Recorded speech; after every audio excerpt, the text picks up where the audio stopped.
Imagine a seguinte situação: você está indo no supermercado comprar seus alimentos da semana ou do mês, e ao ir na seção dos frios, você chega lá para comprar um lindo frango, um frango suculento.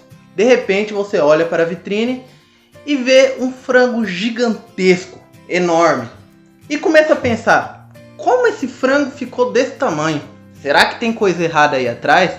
Você chega para algum familiar seu, para algum conhecido, e pergunta: você sabe me explicar por que será que esses frangos crescem tanto, né? Os frangos da fazenda não crescem tanto desse jeito. E a pessoa vai e te fala isso: isso daí é hormônio, só. Você acha que não? Lá no sítio da minha avó eu nunca vi um frango grande, bonito desse jeito. O pessoal lá pega aquela seringuinha, eu vi no Zap, eles pegam, aplicam no frango e o frango cresce, fica enorme. Tem cabimento uma coisa dessa ser sem hormônio, não? Mas será que o que essas pessoas falaram está realmente correto? Será que tem uma base de verdade nesse fundo ou é apenas mito? Isso você descobrirá no vídeo de hoje. Fique atento e venha comigo.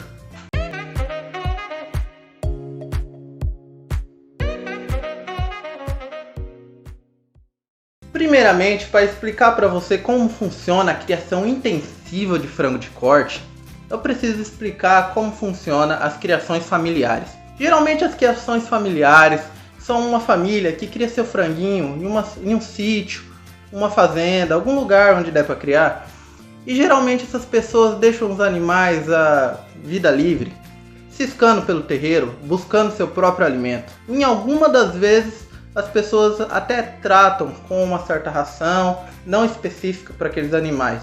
Aí essas pessoas começam a se perguntar: meu frango não vai para frente. Meu frango com 50 dias de vida não chega a ficar enorme como aqueles lá das granjas.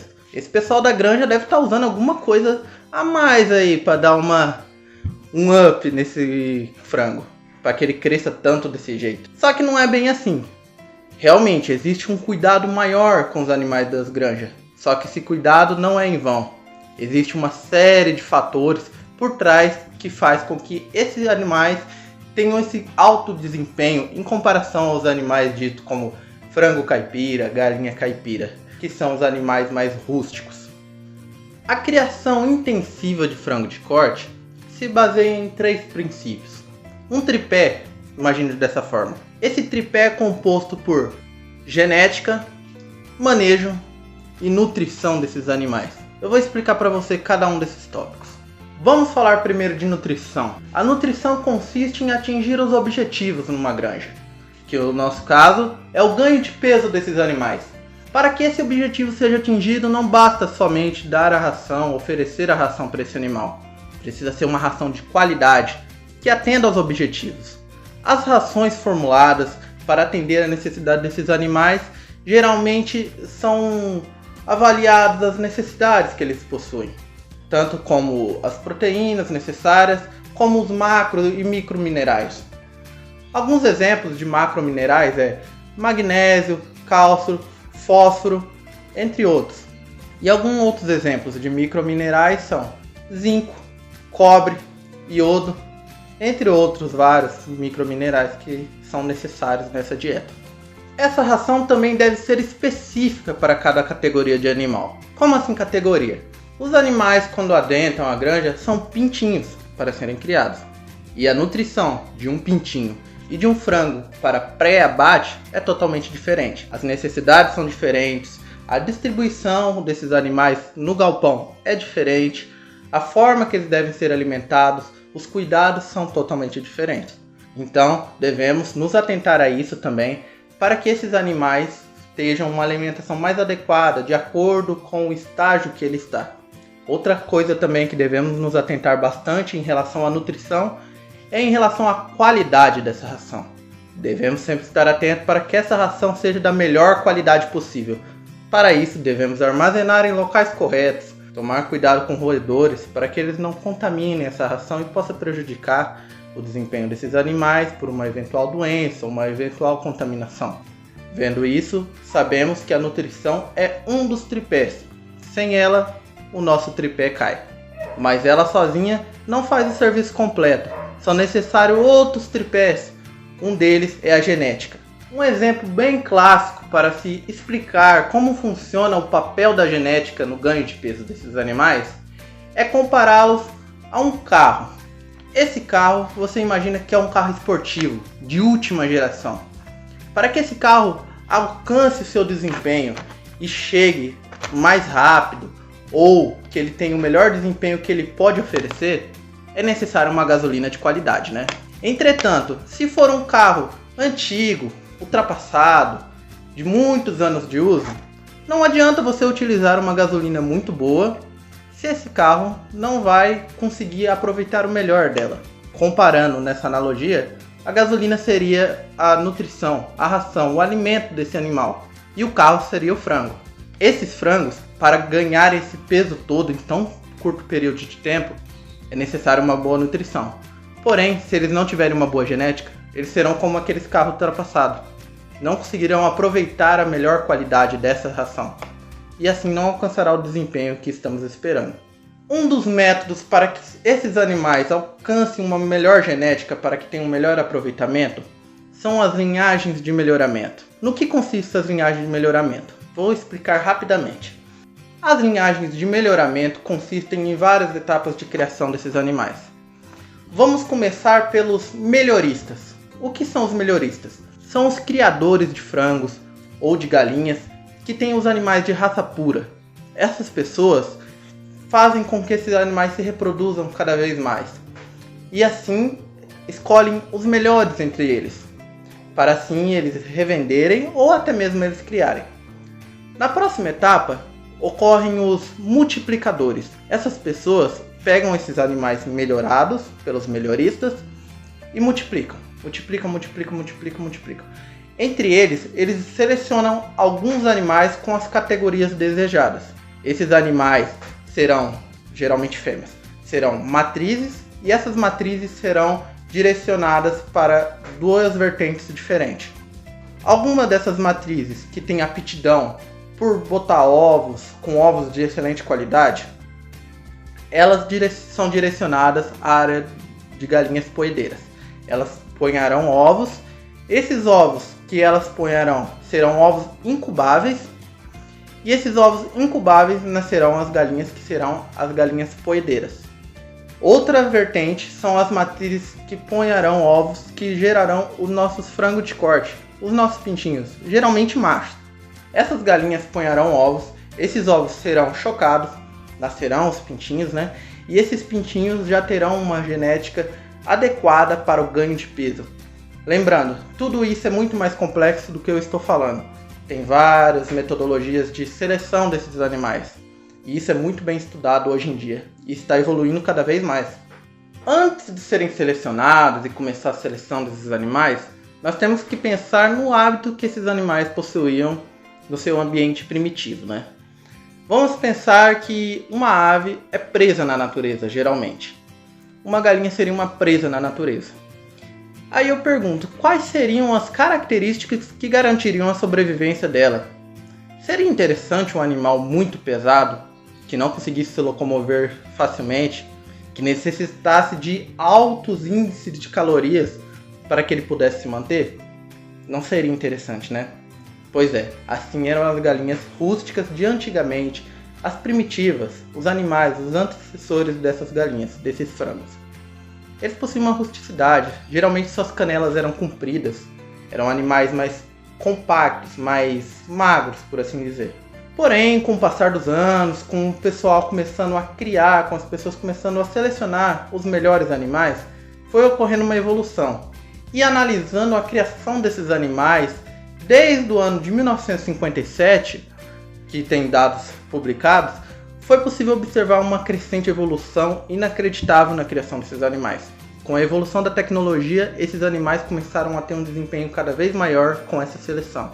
No ano de 1957, foram feitos experimentos, avaliações estatísticas, e viram que uma média de peso que esses frangos possuíam há 57 dias de vida, 52 dias de vida, era de 900 gramas. Pouco, né, comparado com hoje em dia. No ano de 1978, já houve uma grande melhora no ganho de peso desses animais. Já era possível observar animais com o mesmo período de idade, 52, 57 dias, com 1,8 kg. Já meio que dobrou o tamanho desses animais, né? E no ano de 2005, já pôde observar uma melhora surpreendente no tamanho desses animais. Os animais já possuíam 4,2 kg. Inacreditável, né? Pensar que um animal de 900 gramas foi sendo selecionado e chegou a 4,2 kg no mesmo período de idade. Com isso você pode observar o grande papel da genética na seleção desses animais, para que eles possam crescer e ser grandes, assim como você vê na vitrine o produto que você compra. Além da seleção desses animais, são feitos também alguns testes para saberem se esses animais realmente possuem as características desejadas. Alguns testes são o teste de progênie, a pressão na seleção e os cruzamentos testes. Vamos explicar o que é cada uma dessas coisas. O teste de progênie consiste em selecionarem as progênies desses animais, ou seja, os pintinhos desses animais que são os melhores entre todos os filhotes. Esses pintinhos serão analisadas as características que eles possuem de acordo com as características dos seus pais. Os que se destacarem entre eles geralmente são selecionados. A pressão na seleção consiste em selecionar quais animais serão os reprodutores, quais deles passarão a sua genética adiante, pois não adianta nada você selecionar os animais e esse animal que você selecionar para ser reprodutor não passar seus genes para frente, suas características boas. Isso é muito importante. E por último, os cruzamentos testes. Os cruzamentos testes consistem em fazer uma avaliação desses animais, uma testagem e dentre todos esses animais, selecionar os animais que estão melhor se destacando. Fazem cruzamentos com eles e vejam se a sua progênie, assim como no primeiro tópico que eu citei, se essa progênie está realmente tendo as suas características. Ou seja, são feitos cruzamentos para testar se realmente a seleção deu certo. E por último, o último pé do nosso tripé, que ajuda também a manter ele de pé e a estrutura funcionando corretamente. Ele é o manejo. Por último, mas não menos importante, o manejo. O que seria um manejo, para quem não conhece? O manejo seria a forma de criar esses animais. Não adianta somente um animal de boa qualidade, com uma boa ração, se ele ficar lá, solto, ou ficar lá preso, sem ninguém cuidar. Esses cuidados são realmente muito importantes para que esses animais atinjam o desempenho. Isso é muito associado ao bem-estar desses animais. Algumas pessoas pensam, mas esses animais irão para o abate, servirão de alimento. Como assim bem-estar? Durante a vida desse animal temos que garantir uma qualidade de vida boa para eles, né? Independente do seu destino final. Para isso, tem que ter um bom manejo. Alguns exemplos de práticas que são necessárias para que se tenha um bom manejo desses animais são a atenção em alguns fatores. Um deles é a temperatura do galpão onde ele está sendo criado. Esses animais, por possuírem grande peso, geralmente eles são muito sensíveis ao calor. O calor, se em temperaturas muito elevadas, podem acabar prejudicando e até matando esses animais. Portanto, são necessários exaustores, ventiladores nesse galpão para que o clima fique sempre fresco, para que esses animais não sofram com hipertermia.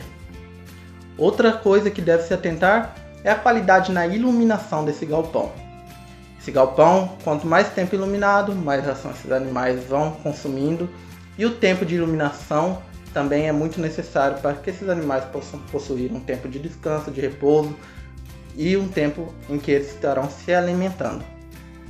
Outros fatores que devem ser considerados para que se tenha um bom manejo e um bem-estar desses animais é não deixar todas as categorias juntas, pintinhos e animais adultos. Não, nunca. Devemos sempre separar eles por categorias. Os menores em um canto, os maiores em outro, para que não haja essa mistura nesses animais, para que um não coma a ração do outro e não acabem se machucando. Também, falando a respeito da alimentação desses animais, os coxos devem estar sempre limpos, água limpa, ração limpa. Para que essa ração fique sempre limpa e esses animais não adentrem ao coxo e defequem lá dentro, é necessário uma altura adequada, de acordo com a categoria. O recipiente onde fica a ração desses animais, para os pintinhos, por exemplo, deve estar numa altura mais baixa, para que esses animais alcancem. Em contrapartida, para os animais mais adultos, deve estar numa altura mais alta, para que eles consigam comer e não consigam adentrar dentro do coxo, e assim não defeque, não acabe estragando esse material. Outra coisa também muito importante num galpão em relação ao manejo é a limpeza. Não sei se muitos conhecem, mas nos galpões existe uma coisa chamada cama de frango, que seria basicamente uma cama, né? Geralmente composta por maravalha ou outros compostos absorvíveis, pó de serra, entre outras coisas, que serve como uma cama para esses animais onde eles repousam. Fica forrando o chão onde eles dormem, onde eles andam. Esse material ele possui uma propriedade de absorver os excretos do animal, as urinas, as fezes desses animais, e assim impossibilita que aquele ambiente fique sujo, fétido. Entretanto, é necessário sempre trocar essa cama de frango, retirando os dejetos e colocando uma cama nova para que esse ambiente esteja sempre limpo e livre de possíveis infecções, possíveis complicações na higiene e na saúde desses animais. Levando em consideração que esses 3 pilares, esses 3 pés do nosso tripé estejam de pleno acordo. Existem ainda algumas complicações que esses animais podem ter, infelizmente. A genética hoje em dia, a seleção desses animais está evoluindo para um novo patamar. Ultimamente estão selecionando animais com ossos mais fortes. Mas por que isso? Por esses animais possuírem um ganho de peso num período tão curto, sua estrutura óssea não se desenvolve adequadamente. E geralmente esses animais possuem algumas dificuldades em relação à locomoção. Pelos seus ossos serem fracos, eles não conseguem se locomover corretamente, ficam muito tempo parados e acabam prejudicando suas articulações, seus ossos. E isso interfere diretamente na qualidade de vida desses animais. E levando em consideração as práticas de bem-estar, não é algo muito desejável. Porém, com a crescente demanda da tecnologia, os estudos cada vez mais intensificados, algumas vantagens também temos que apresentar para vocês. E uma das vantagens é realmente essa preocupação com o bem-estar dos animais. Pois, apesar das dificuldades e dos contras, por assim dizer, as pessoas estão cada vez mais preocupadas em garantir o bem-estar desses animais, desenvolvendo pesquisas para que esses animais tenham uma boa qualidade de vida, uma qualidade de vida cada vez melhor nesse período que ele está sendo criado. Outras das vantagens também que nós podemos destacar é a vantagem da criação de frangos de corte no Brasil.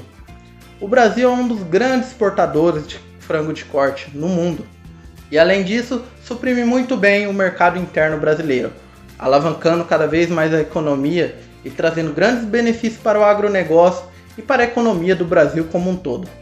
Portanto, devemos observar sempre todos esses fatores para que não sejamos injustos e observar sempre os prós e, apesar dos contras, a tentativa na melhoria da qualidade de vida e na qualidade desse produto que chega à sua mesa. E agora, ao final desse vídeo, eu te pergunto: será que esses animais realmente ganham tanto peso em tão pouco tempo devido a uma aplicação de um hormônio na sua carne? Eu também devo destacar que os hormônios não funcionam desse jeito como você está pensando. Esse tempo de vida dos animais, de 40 dias, 50 dias de vida, não é suficiente para que um hormônio haja no seu organismo. Portanto, devemos sempre ficar atento a essas fake news, pois elas acabam por passar informações falsas para o público. Uma pessoa imagina algo e já diz, sem nem pesquisar ou ir atrás para saber como funciona o procedimento de criação desses animais. Eu digo para você, fique sempre atento. Se tiver alguma dúvida, pesquise, de preferência em artigos científicos, algo que é certificado, que foi estudado por um especialista e que foi comprovado, para que a gente não acabe caindo nas conversas do dia a dia, em boatos, em fake news que podem acabar por manchar a imagem de uma criação, de uma área tão importante na medicina veterinária, e em outras profissões também, que gera emprego para várias pessoas no nosso Brasil, além de acarretar a economia do nosso país. Finalizando, eu digo para você, busque sempre conhecimento, vá atrás da verdade, não fique somente restrito à opinião de alguém ou algo. Espero que tenha gostado do vídeo, acompanhe o nosso canal, se inscreva, ative o sininho, deixe o like e nos acompanhe nos próximos vídeos. Muito obrigado pela sua atenção e até mais!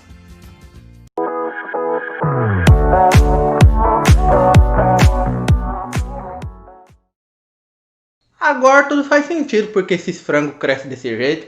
Os bichos é mais bem tratados do que eu.